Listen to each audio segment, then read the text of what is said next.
So what happened to Chad? You said he was in a horrible piano accident, right? Yeah. Piano moving accident. Well, oddly enough, the accident, it was a piano accident, and it was a piano moving accident, but he wasn't moving the piano. Two other people were, and Chad saw the piano and broke out into a Mozart-esque furious playing session, and was playing so hard that he broke both of his wrists. Wow. While playing. And they were moving the piano, but then they were like, "Whoa, hold up. This is beautiful. I don't think the boss will be angry at us for waiting for this." The boss appreciates nice things, and he would appreciate that we're appreciating this nice thing. Yeah, and he played too feverishly, we'll say. Yeah, furiously. He definitely had a piano fever. Yeah, and he broke both of his wrists, and that's why he can't talk on a podcast today. It's a real shame. He can't use his mouse to click record. Yeah, he would have to use his face, which would use up precious face power, which he needs to talk. Yes, and he tried to train Samson to operate the keyboard for him. But Samson, once Samson gets that close to the computer, Samson just hops on the mic and bogarts it. It's a real dick thing that Samson does. Well, he just fires up League of Legends and he just starts he going. Won't stop playing. Yeah, and Chad tries to coach him, but he doesn't listen. He's so fast, though. His clicking is so fast. He's really good. Welcome to Goosebuds, sans Chad. Chad could not be here today because he was in a piano accident. I just really want to quickly say, for all the people out there who are about to spread rumors about our friend Chad did not shit his pants when he broke both his wrists. Oh yeah, that's super important. He did not shit his pants when he broke his wrists by playing the piano too fast. That did not happen. No poop even came close to coming out of his butthole. We can't comment on pee. We are going to say no comment to pee, but poop did not leave his butthole. Do not start those rumors. Please. Leave our friend alone. Do not talk about those rumors. He's a good man. He cares about his dog and his bird. And he wished to God he could feed them. He would put his hands together and pray if he could, but he can't. It would cause him severe pain, and he might poop his pants in the pain throes that would occur after he did that. And Archie is very hungry. Please send money to Chad for Archie. Please donate to the Patreon. It will help Chad and recover his wrist injury. He needs a wrist surgery very badly. Well, welcome to Goosebuds officially. Welcome. This is a special episode, Dom. I don't know if you can say it's a special episode if one of the hosts is not there. I feel like that's mean to the other host. I need to look up the definition of special to see if this falls into it. Let's see if we can work something better, greater, or Dom, or otherwise different from what is usual. So that falls under the third part of the definition of special. Special in the third definition, according to possibly Google, possibly dictionary.com. Not the first two parts. Definitely not the first two parts.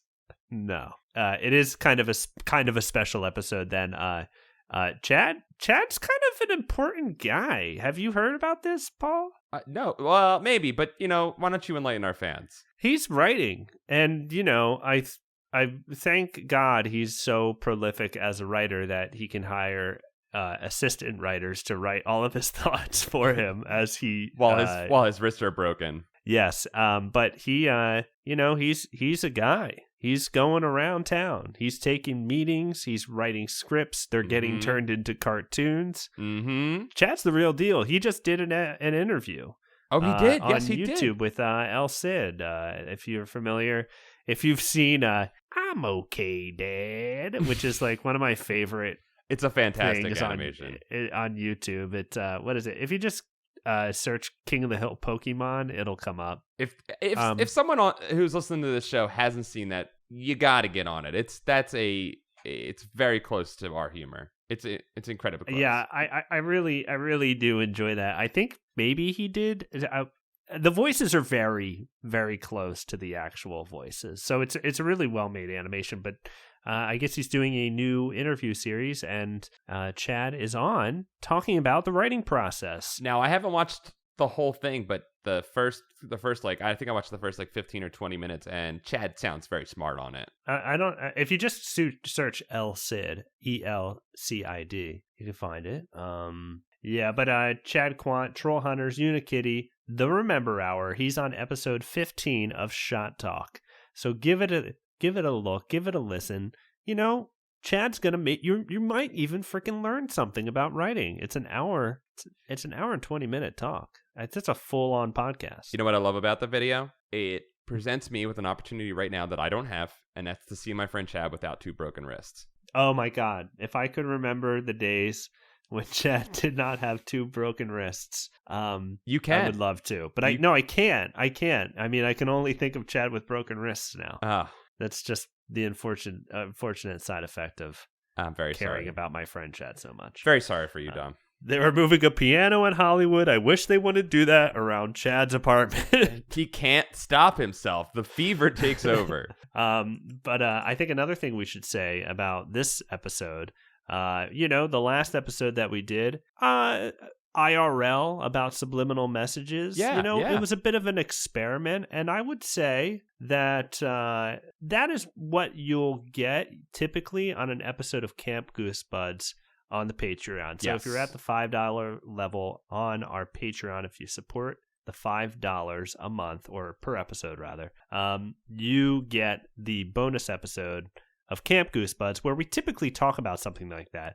And I think, and I don't mean to speak for the whole podcast, so we could talk about this. No, you know what? I'm going to say it now. Say it. Let it out. We probably won't do another episode like that, but we will change the show up in different ways, such as today, where we're talking about episodes of television again. Yes, 2 episodes of the show that were produced from a short story collection, right? Yeah, that we probably won't read, because it seems like we'll probably read main books, but we'll probably change it up like we did in the past, where we've read, an Animorphs or something. We'll find ways to have different pieces of culture discussed on this show. I do want to check out the short story collection at some point, because it seems like I can read one of these short stories in about 2 minutes, probably, maybe less.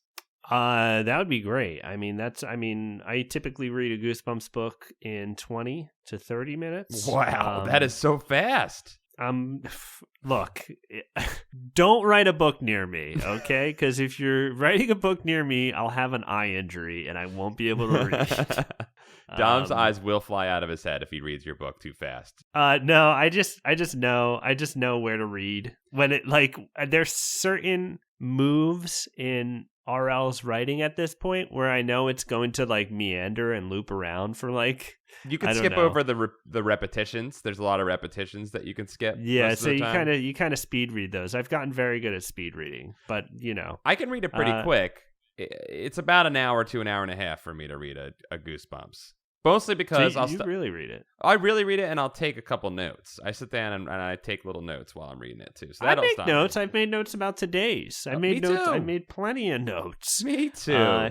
Well, we watched 2 episodes of the TV show. 2 episodes adapted from short stories from the Goosebumps. More tales to give you Goosebumps or something like that. Right? More and even more and tales, just regular old tales.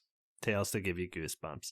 So we did House of No Return and Haunted House Game. If you want to watch these episodes before you hear this discussion, well, I'm sure you can do that. You've probably found a way to do that by just typing the episode title into Google, which was what I did, and I watched them on Dailymotion. Wow. So that website still exists. Wow, that's crazy. Yeah, it's for stuff like that. It's for stolen stuff. It's for stuff like that, and then watching like people dying or something. I think. Oh, I don't know. Wasn't that one of those websites where you would see really shocking videos like that? Probably. That sounds right, but that's a tale to give me Goosebumps. I don't like that. No, I'm not into that. I don't want to watch that.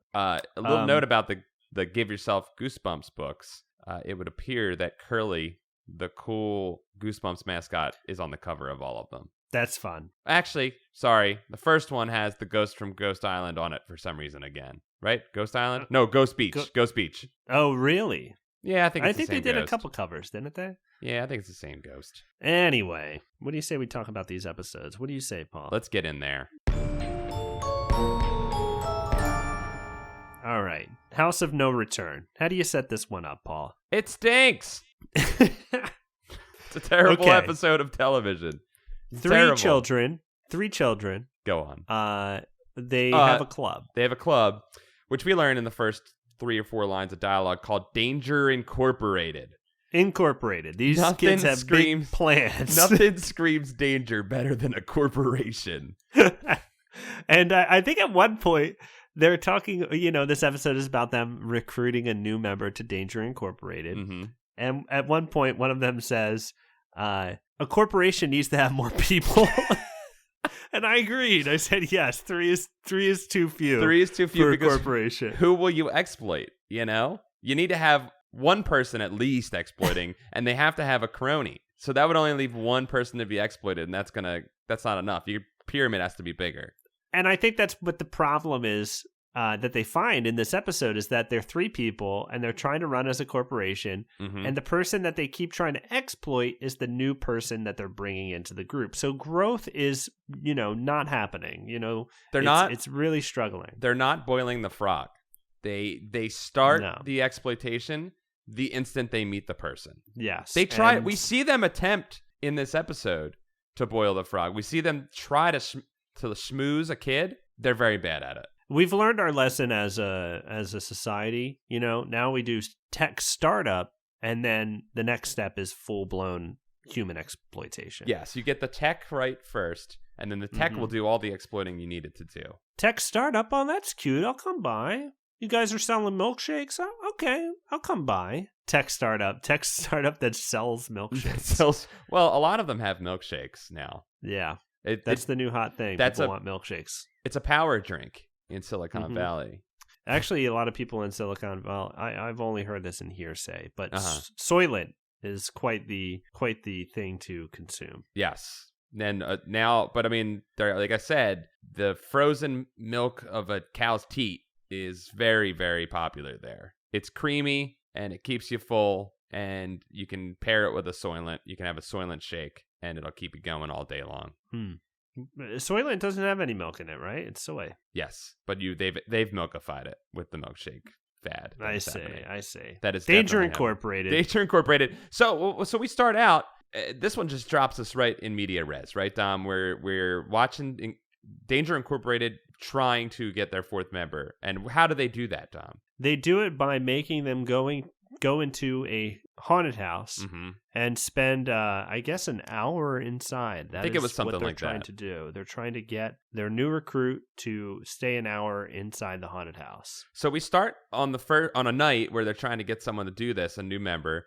And there's wonderful, wonderful day for night shooting going on here. Okay, yeah, this is something I wanted to ask about. Yeah. And I guess maybe that's what's going on. I think so. I thought my brightness on my TV was all the way down at first. Well, this is a problem that goes throughout the show. And I wanted to talk about the production of the Goosebumps episodes. And this is a problem that I also see in another Canadian production. Are You Afraid of the Dark? Are you Afraid of the Dark? Is that the episodes are way too dark. Yeah. So what are they shooting on? Or is it very dark in Canada? There is low ambient light in Canada. This is true. Or could they not afford the proper lighting equipment? That was my third question. It could be. It really could be a melange of all of these things, right? A nice mixture of all of that just coming together. Yeah, and it must be day for night shooting in this particular one. I really think it was so dark. I can't see what's going on, and when they're inside the house, I do not know what's going on. It made me feel sick. You ever watch something that makes you feel sick? That it just made. Yeah, I'm looking at it. When I've tried to watch the Antichrist, the Lars von Trier film, I got sick. I had to turn it off. It'll happen, and this it was too scary. I was watching it on my computer years ago when it first came out. Oh yeah, downloaded it illegally, guys. Sue me, Lars. Dailymotion.com. Please don't sue me, Lars. but yeah, there was something about the movement of the camera. It was dark. Also, bathrooms with tile and porcelain sinks, and it's but like Lars von Trier, the Lars von Trier film you're talking about still. Yes, if you fall, I felt like you would get really hurt. Anyway, I have seen things where you just feel sick watching it. You felt sick watching this because of the unknown or because of the movement of the camera? A little bit of both, but mostly the movement of the camera. The lighting. The lighting was like it had some like real like sharp, drastic lighting edges in it, and I didn't like it. Because I think it was day for night. I really think it was day for night they were doing. It must have been day for night. Because my guess is they had this location for like a day or two, and they were just like, we gotta get as much of this night stuff done during the day. It seemed that they did have some lighting in there. In the house? But they probably couldn't afford a whole lighting crew to shoot at night. No. It was pretty bad. I did find it interesting that when the kid loses, so a kid runs out of the house and they're like, "Fuck you, kid! You can't stay in the haunted house. You can't be in Danger Incorporated. Bye." And he runs into the woods. Yeah, and then one of the other kids says, "Where's my $5?" Because apparently $5 went missing from his pocket. Yeah, and then he finds it on the porch of the house. And it's an American $5 bill. Do you think that somebody in an art department was like, "Fucking Americans, I gotta make this goddamn $5 bill"? Absolutely, actually, because I know someone who works on an English show who has to make, a Welsh show that has to make $5 all the time. Well, not just $5, but dollars. He has to make $5 bill. Are people always making $5 bets on the show? It's a common bill, you know? It's the best bill. It is. You used to give $5 for gas. You'd be like, "Hey, man, could you drive me to the mall? I'll give you $5 for gas." I'll give you $5, and that's a lot of gas. Not anymore. That was a lot of gas. Not anymore. Not anymore. He has to make them a lot, and it says it's very annoying because I don't know if you know this about Photoshop, but if you try to scan $1 and bring it into Photoshop, it recognizes that you're doing that, and it closes it down. Wow. For counterfeiting purposes. Counterfeiting, right. Yeah. So it's a very difficult thing to do. So yes, Dom, I do think that Canadian person was probably very angry about it. Or they just went across the border and got $5 and came back. They could have also done that. Back when, pre 9/11, they could do whatever the hell they wanted. Pre 9/11. The good old days. The beautiful days. the beautiful days. There's actually a prop, you'll see it on set sometimes. Mm-hmm. A prop $100 bill. And Ben Franklin seriously looks like Nicolas Cage. Like they must have used it as reference in a Photoshop or something, but it's like half Nicolas Cage's face. I need to see this. Where can I? Well, we don't have to do this now, but I need to see this. Yeah, here it is. Oh wow, okay. From Bad Boys 2. Bad Boys 2 $100 bill prop. Okay, here we go. I'm just gonna link this in the Discord. This is what you get from being somebody who supports the Patreon, is that when we're recording, you'll just see links and you'll be like, "Wonder what that's about."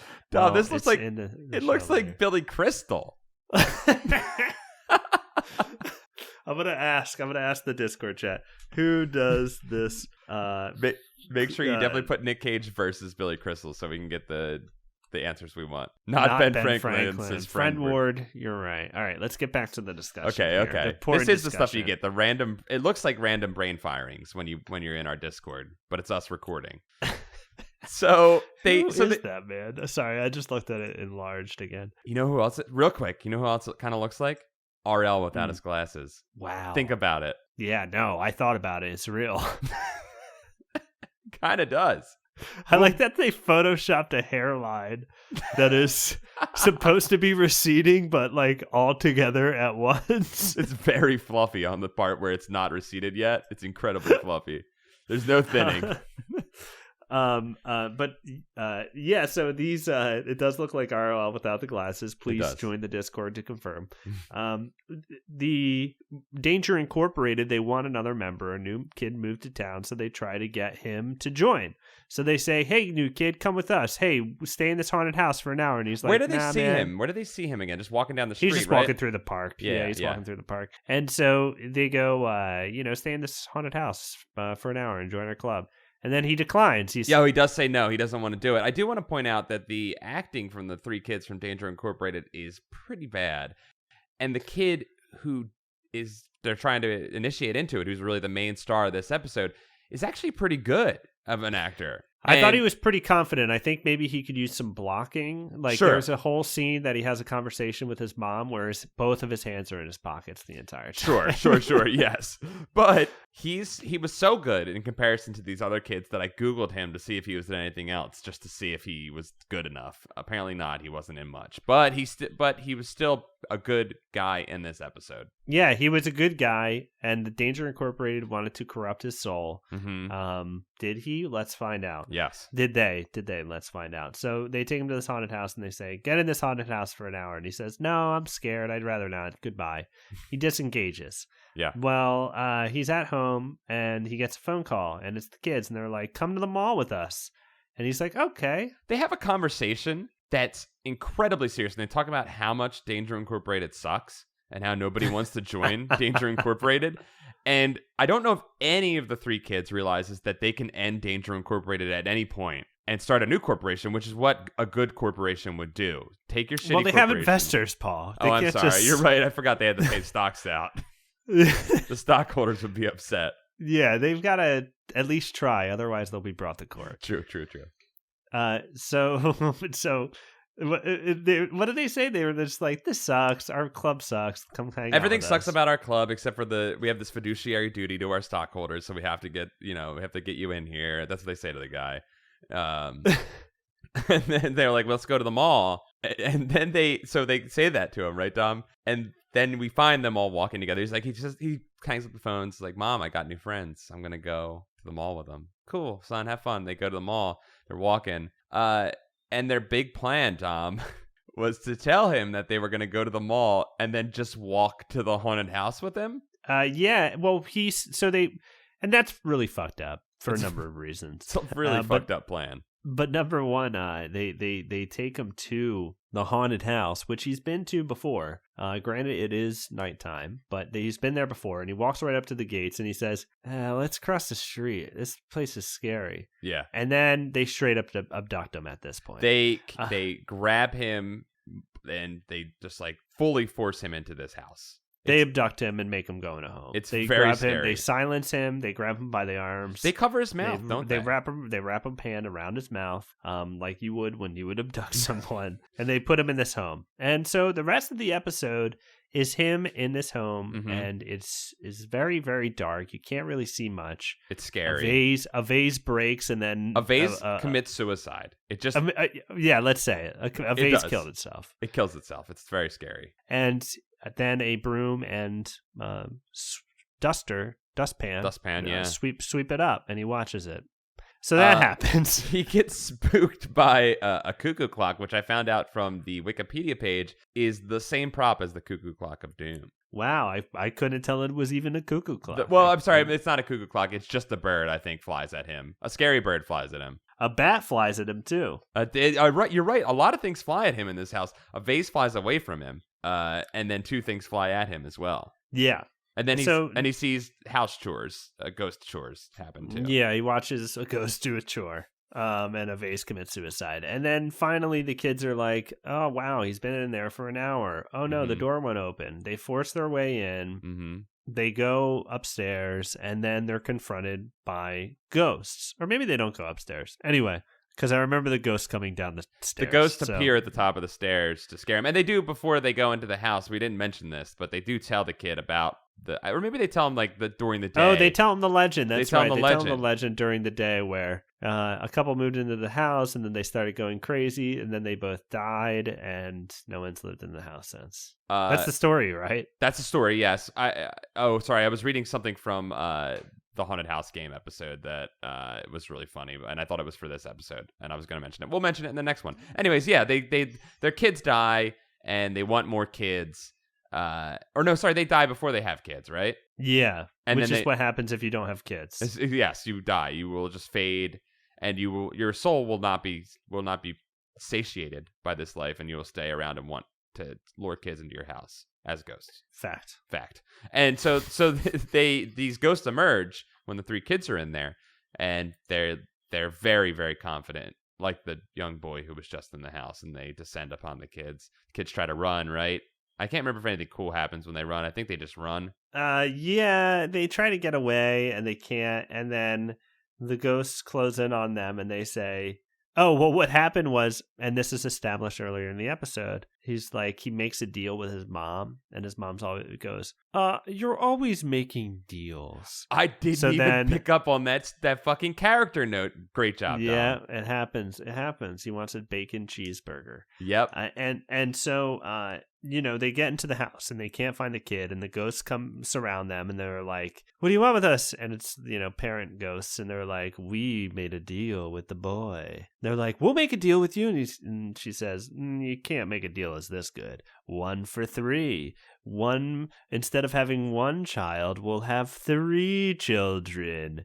And then the episode ends with the ghosts closing in on them, and the ghosts say, we're going to love you forever. And those kids and I would die. say that's the least threatening. Did they die, or were they just taken care of forever? You think the ghosts fed them and I don't know, man. Those ghosts had to do the chores. They said they were gonna love them. I mean, I'm gonna believe what a ghost says. You're right. You know what? Because those ghosts were very into just having kids, and I think that they lived a straightforward life. They just wanted to have kids. So yeah, you might be right. They might be alive to this day. They might. I think that's a really good chance even if they did die and become ghost children, did die and become ghost children, let me just say, do you become a ghost child forever? Yeah. Well, I would say if you become a ghost, unless you perform some kind of trial, sure, you're a ghost forever. Yeah. But I would say the children of Danger Incorporated were not loved enough in their real life. Definitely not. Because if they were, they would not abduct a boy. New child who came to the neighborhood, who was, very nice. He was a very nice boy.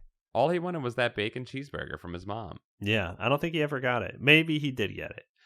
That's why he didn't feel the need to join Danger Incorporated either. He was loved. His mom loved him. His mom did love him. When you watch this episode, guys, and I know you will, and I know you have, you will agree with us. I gotta say, this episode had some interesting directing in it, or maybe, directing, because they did actually a decent job occasionally of doing some transitions between things that were happening in the house and out of the house to kind of connect the kids to the kid that was inside. They did it with I don't think they did it with the first kid, but they definitely did it with the second kid. Just to remind you that there were kids waiting outside, right? That the Danger Incorporated was still there. But they have this one part where, and I think it's when the bat flies at our main kid, our nice boy, he screams. And then it cuts to the outside, and the girl of Danger Incorporated is screaming. And then they're like, what the fuck? Why are you screaming? And she's like, I was bored. What? Why? That's good directing, Paul. You find a parallel and you just say, I did it just because. That is what Hitchcock would always say. Just because. That was his directing advice. Do it just because. Just because. But that was one moment that I had to just make a note of, because I was just like, okay, well, this is why you can't get people into your corporation, because you suck and scream randomly. That's a great point for the corporation, and more reason to not hang out with these children. I would say that also speaks on the production of this show, and this episode and the following episode, which we're about to talk about, Haunted House Game. Both these episodes made me go, was it Scholastic? Who was it? Was it RL's people who decided to go with this production company that clearly offered a much cheaper production value, a much cheaper budget across all episodes? Who was it that made that decision to go with a Canadian production company? Because Goosebumps was so popular. Yeah, I feel, and this did air on Fox. Maybe it was Fox, because I think it was a Fox Kids show. Yeah. Who was it that said, let's give this hot IP to Dollar Tree? I'm just going to call them Dollar Tree. Dollar Tree Productions, yeah. Because 99-cent only is that's out here in Los Angeles. Yeah. And we'll go to one. There's one in my neighborhood. 99-cent only is a great dollar store. It's cheap. But it's good. Everything there is pretty solid. Dollar Tree, it's cheap, but half the shit is not worth $1. It's a pit of sadness. It's a pit of sadness. Dollar Tree is a bad one. The candy, hey guys, tip for you. You want some candy? Go to the dollar store. Oh, if you're going to the movies and you want to bring some candy, dollar store, baby. They'll have stuff from Valentine's Day when it's 4th of July. They'll have good stale stuff you can buy for $1. Still good. Still stays good for a long time. Let's talk about Haunted House Game, though. Okay. So I gotta say, out of the 2 episodes, I felt Haunted House Game at least had some stuff going on, because the Haunted House, or whatever it was, what was it called again? House of No Return. House of No Return. That was quite possibly one of the more boring episodes of Goosebumps I'd ever seen. It just was so, there were 2 locations, right? And we really didn't get much in the terms of in terms of action. It was really just the couple moments in the scary house, and then you don't even see the main kid, leave. He's just gone. No, he's just that's what Hitchcock, and that's a Hitchcock rule they messed up. That is that suspense is knowing that there's a bomb under the table, but the characters don't know. We didn't see what happened to the kid, so suspense did not build in that scene. No, and always show the boy is something else he would say. He said, "Show the boy both hands in his pockets at all times." Hitchcock's advice. That's why this kid was a great actor. Anyway, continue, Paul. So the Haunted House Game, it starts out with 2 children just walking down the street, right? They're just walking down the street for some reason. On their way to a pep rally. Oh, okay. I watched this a couple of days ago. I forgot about that. And they see a little girl crying, and she's like, "Oh, my cat went in this house. Can you go find my cat?" And of course, being the good kids they are, building pathos for us, the kids agree to go into the house. And they go in, and it's a spooky house, of course, right? That's the theme of this episode. 2 spooky houses. 2 spooky houses. And they find this episode had a theme, by the way. This episode of Goosebuds, we decided to do 2 episodes on haunted houses. Yes. We forgot to mention that up front, but you're smart enough. You picked up on it. Continue, Paul. And now you feel very smart because the tension was there, and it was released. And you appreciate us as producers. We did great. So the kids go into this house. It's spooky. It's scary. It's gross. But then I think they just see a game sitting out, right, on a table, or does something fun happen that makes it appear? I think it's just sitting there, right? I think it's just sitting there, and then they start reading the rules. Yeah, and they open it up, and I don't know how you'd react, Dom, but they open up this game, and it is a portal to a void of seemingly nothing. There's literally a portal of magic inside of the game. Well, they open it up and they read rule number 1. They can see the set of rules. It's on the board. And it says rule number 1. Well, no, Dom. It's a magical field inside of the box. And they don't really react to the magical field. Like you said, they flip the top over. Added in post. Added in post, you're definitely. They flip the box over and read the rules without even mentioning the magical void in front of them. It's truly astonishing. These kids have control over their faculties. They're not spooked. That's for sure. We'll talk more about that in a moment. I have something to say about this. Okay. But to explain what happens here, and listeners at home, go ahead and just shout out loud to yourself when you understand which children's movie this is. I mean, I'm shouting in my head already, but I would let them do that on their own. They read the rules, and what's the first rule is don't open the box, right? Too late. But that's a tricky ghost move, right? That's what a ghost would do to you, fuckers. They would trick you into reading their shitty ass. I hate them. I hate the ghosts.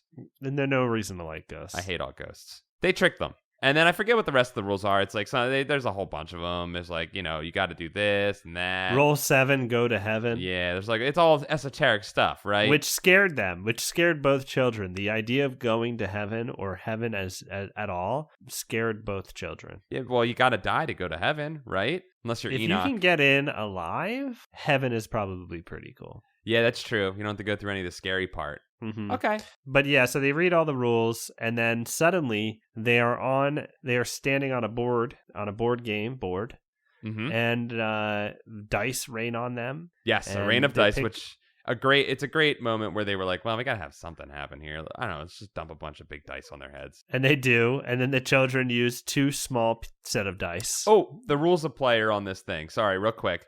Number 1 rule, don't open the box. Fooled you. Fuck you. Number 2, play as a team. So they're on a team together. Number 3, roll the dice, move a square, take an action card. The object of round 1 is to collect keys for round 2. Number 4, the only way out is in. Get in riddly. And then number 5, roll a 7, go to heaven. This reminds me of one of my favorite games, Atmosphere. Oh, yes. Yes, it is. With the videotape. Yes. What's the guy? What's the guy in Atmosphere? The gatekeeper. The gatekeeper.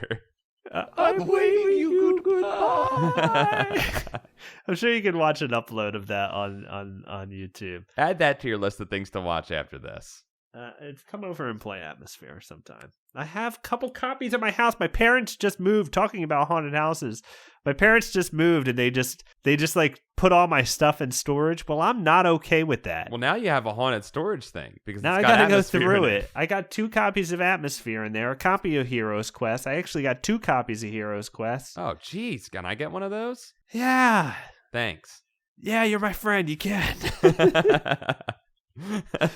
So they land on the board, they get rained with dice, and then a pair of small dice appear before them, and they roll them, right? Yeah, and they start, and they move spaces, and then they're transported. They move to their space, and they're transported to a scenario. And it says, pay your respects. Pay your respects, and there's a coffin with an old zombie in it. It's disgusting, Dom. This part's disgusting. They show up at a funeral, and they look around, and they're looking for I think they find a card, the funeral card that's supposed to have the action card. Yeah, the action card is the funeral card, and it says something about hold on, I wrote it down. Like something like find a finder or something like that, right? Do you remember? Do you remember the words? I don't remember the words. It's something along those lines. So they look around, and of course, the last place they look is inside of the coffin, which they open, and there's a dead dude in it. A straight up dead dude. A straight up decayed dude. A fully decayed, gross dead guy. And they grave rob him. And, like any decayed man, he's upset, and he gets up, and he starts walking after them. And they found a compass on him, by the way. Yeah, that's what they found. The girl, her name is Nadine, says, a compass is a finder, which I don't know what the fuck that means, but sure. Okay, Nadine. And yes, then the man starts to chase them. And it's definitely, there's a lot of tension, right? In this moment where the dead man walks towards them. Yeah, it's scary. And then they roll the dice and they get out of there. Yeah, they get out. They get out and they get to the next area. And they get the next action card. And what does it say? It says, I don't fucking something remember. About a real. Oh, it said real scary or something. And this scene, they're transported to another location. And in this scene, a ship comes bursting into the room. Yeah. And there's a dead fisherman captain. Who just so happens to be the same dead guy as the guy they just saw in the coffin. Yes. And SAG would not be okay with that. No. But we're in Canada, fact, baby. We're in Canada, baby. The rules are whatever we frickin' want them to be. That scene, fun fact, the original Haunted Mansion actually kind of started that way. The original concept for Haunted Mansion was that there was going to be a sea captain and a ghost ship was going to burst into the room, and the sea captain was going to tell you about how all these people died, and then you were going to continue through the house, this haunted house. Wow. I like how it opens now. It's a way better opening. It is. It's good. I love the Haunted Mansion. I recently did a round of horror trivia, and there was a category on the Haunted Mansion, and I got 9 out of 10 right. I just couldn't remember the name of the Westminster home. I would not remember which was that. the inspiration for the actual Haunted Mansion. I would not remember the that. look of it. But anyway, I knew it. I just couldn't remember the name. Anyway, Haunted Mansion. It's a great ride. Check it out sometime if you have enough money. But this ghost captain, the ride originally started that way. Anyway, they get a fishing rod. That's their next key. They get out of there. They roll the dice again. And what happens, Paul? They find children. Well, did we talk about the fishing rod they get? Yeah, that's the next key. They get the fishing rod. Yeah, the fishing rod, which again, what the fuck? What the fuck are these items, Dom? I don't get, there's no rhyme or reason, right? It's whatever the prop guy had in storage. And then they built the episode around that. I want to know if these were written into the episode by R.L. Stine. I need to know. I gotta read this book. Anyways, they go to the next thing, right? They run away into a door. they find a door opens and they go, oh, let's go in the door. And this is the way out. The way out is in. That's what they say. Okay, we'll go through the door. They go in. It's dark as shit. Again, another dark episode of Goosebumps, right? Yes, it's quite dark. Very, very dark. Not as bad as Haunted House of No Return, but it's quite dark. No, not as well. This part is incredibly dark, and they can't see anything. And it's noted at the beginning that Jonathan has a camera with him, and he's definitely got film in it because they talk about it. I guess he was going to take pictures at the pep rally. Wait, I'm sorry. Does this happen before the addict or after the addict? They're in the attic, I think, at this point. But do the old women? That happens after this, I think. Oh, okay. No, you're right. No, You're right. Oh, I'm yeah. sorry, I jumped ahead. Before they go through the door, they meet two old women. I don't even remember this part. They're was just like fucking doll weird. painted women. Their faces are like dolls. It's actually very. This episode had the most actual scary stuff in it. This was a scary moment. Yes, it was very scary because these women were horribly painted women, and they are playing they put poker. A clock in her hand. Yeah, is it like a watch embedded in her hand? Yeah, it's something like and then her arm gets old. Dude, yeah. So they give her a clock, and then she's like, "Oh, I got to get this item from you guys. You're supposed to have something for me." And they're like, "Yeah, we'll give it to you." And then they give it to her, and then it starts to move real fast and ages her arm up, and it's horrific. She lifts it disgustingly into frame. Yeah, it is quite spooky, and that's honestly a ghost's favorite thing to say. They're like, let me have it, and they're like, you heard them, boys, let them have it. and then and then they get hit with a pie or something. Yeah, and so ghosts love that shit. Well, dude, ghosts love a pratfall or a pie face. They love both of those things. So they give them the item, and it changes her hand, and she's like, Jonathan, save me, roll the dice, and he fucking throws the dice right into a hole on the floor. Right into the hole. Just like the movie Jumanji when they're Just in the like attic with the spiders. I forgot about that part. The same goddamn fucking moment. Holy shit, it is. Yeah. And then what happens, though? They go in the hole, and I can't remember. What is it? Just like, do they just land properly in the hole, or does it get more dice? No, he picks up more dice. He gets I missed it. I was doing things. Yeah. Okay? I swear to God, I watched this episode. We've watched it. I forgot that part. I distinctly remember the crack because I was like, well, there's like a prop department crack that they made, and they just got that insert shot of like this perfect, dice roll going in. But they on the same page of the script, he loses the dice and then gets finds the more dice back. Yes. And then he rolls them and they get out of there. There's another moment of the same page of the script, something happening coming up. So he gets more dice, he rolls them, they get out. The same escape as what happened 2 times or 3. Yeah, it's already happened twice. This is the 3rd time they escape. So not a lot of tension there. They get out. Her hand's back to being a normal girl hand and not an old girl hand. And then they find the door, like I said, and they remember the 4th rule, which is the way out is in, right, or whatever. If the fuck.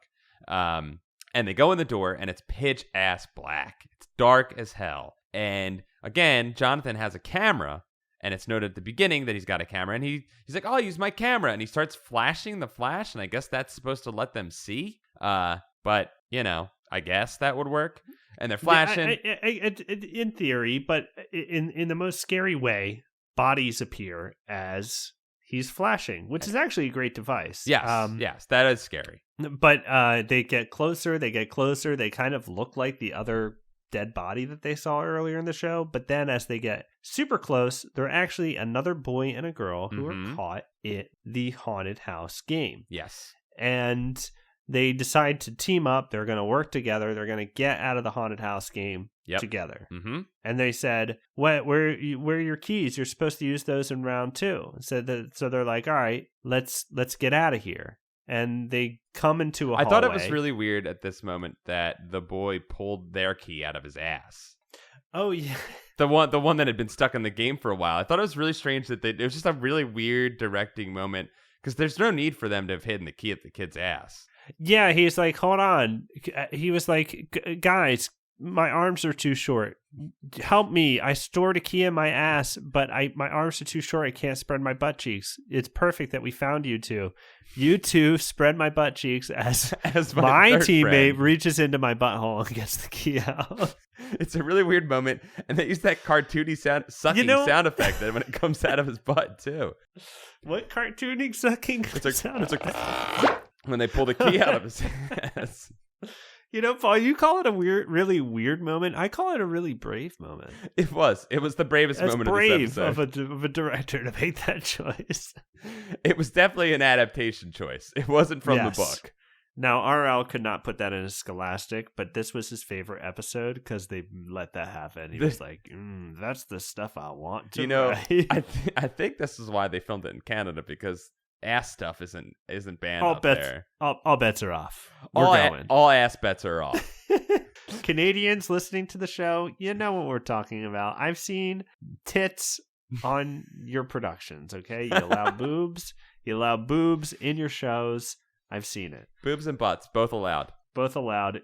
England, same thing. We know you're doing the same thing. They're only allowed to show one tit, though, at a time. Teat. One teat. If they show a pair of teats, they get banned. But one teat is fine. Not as arousing. Two exposed breasts, men start foaming at the mouth and going crazy.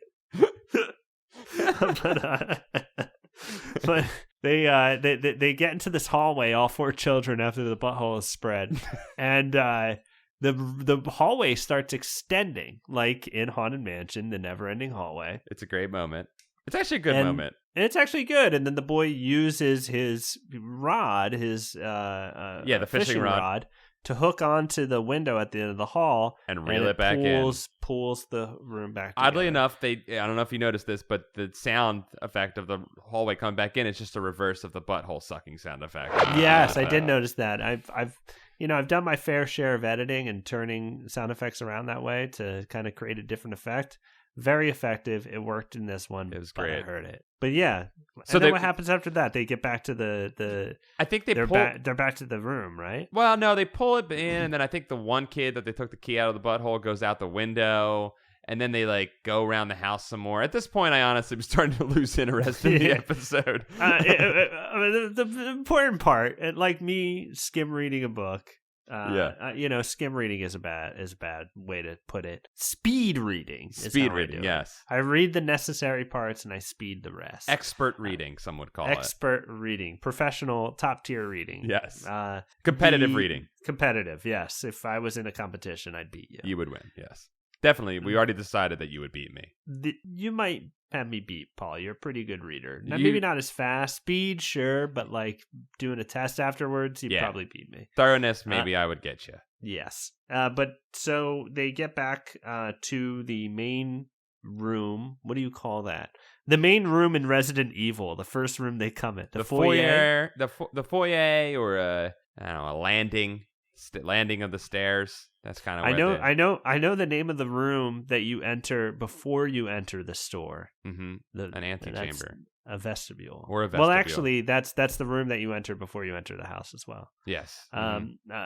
Anyway, they are in this large room, the key room, because it has all the other doors in it, right? Yes. That's a bad idea.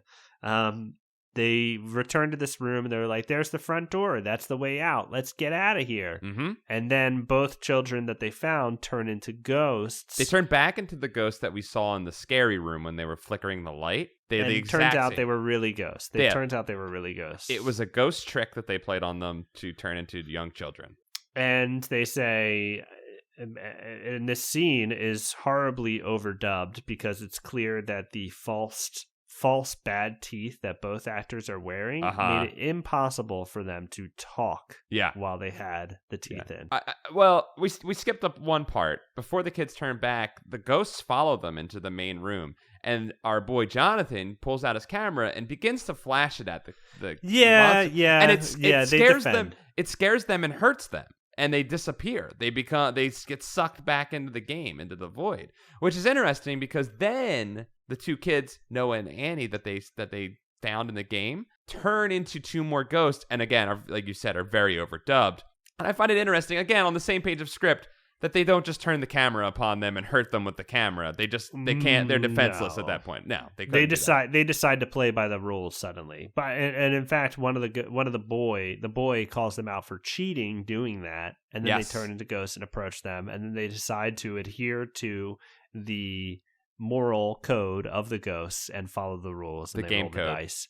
They roll a 7 and they get out of there. They roll a 7. It fucks the ghosts up too. They really fucks them up. It hurts. It really fucks them up. It hurts them, and then they get out. And the episode ends with the little girl leading more children into the house looking for a cat. And I was really disappointed that her eyes didn't glow like the dog's eyes at the beginning of the Goosebumps. Truly a wasted moment, Dom. You're right. You know, and House of No Return did capitalize on that. Because the kid is in the House of No Return, and he goes, I guess I'll waste some time, and then he whistles the Goosebumps theme. He does. I forgot about that. He whistles the fucking theme. That kid rolled. That kid was great. He was awesome. Hey, let's see if we could track him down, put him in something.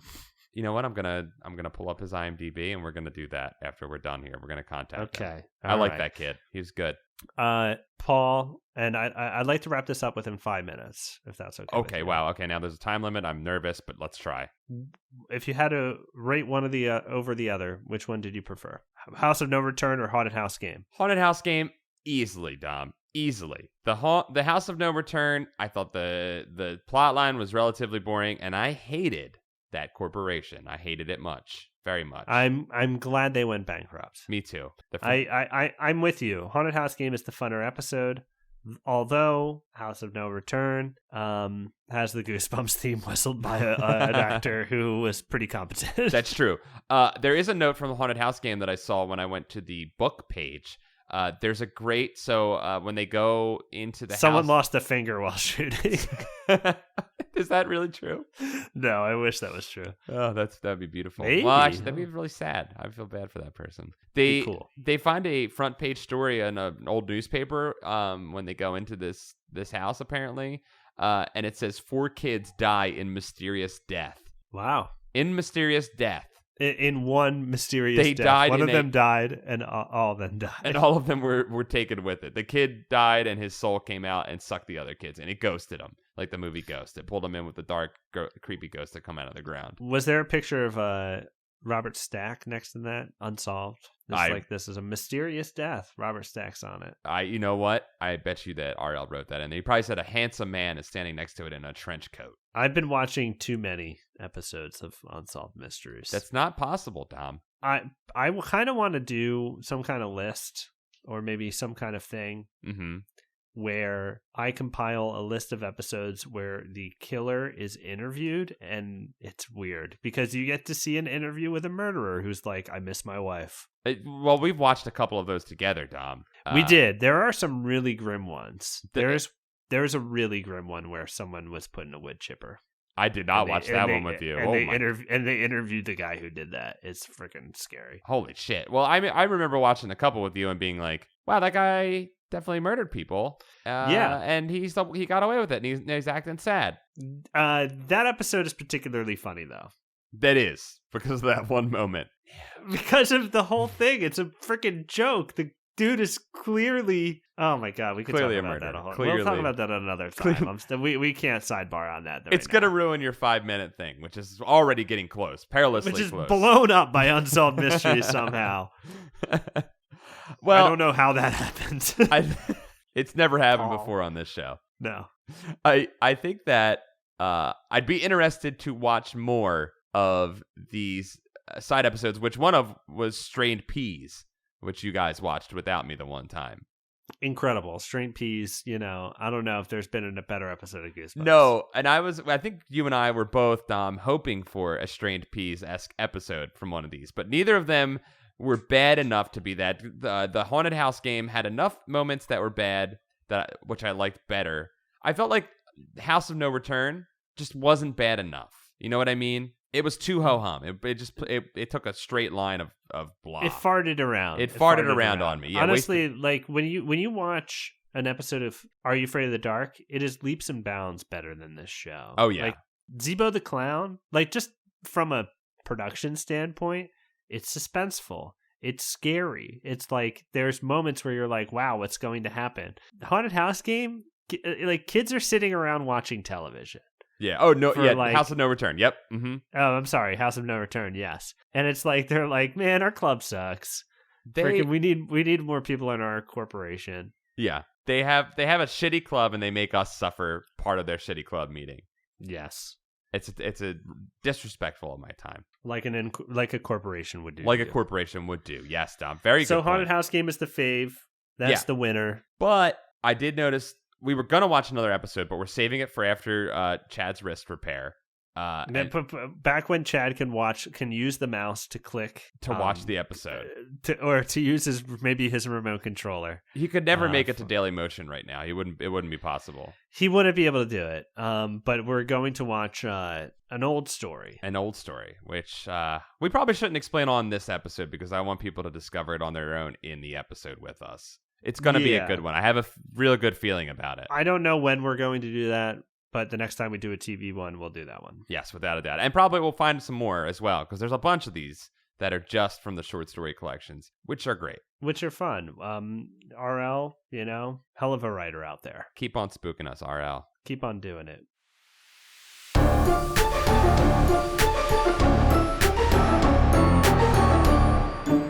Paul, what do you say? Do you have anything you want to say before we go today? I think this is a good place to wrap it up. Save Chad. Save our friend Chad. Please pray for Chad because Chad cannot pray for himself. This is very important. I want to stress this. Both of his wrists are broken. He cannot put his hands together and say a prayer for himself or his dog or his bird. They will disappear.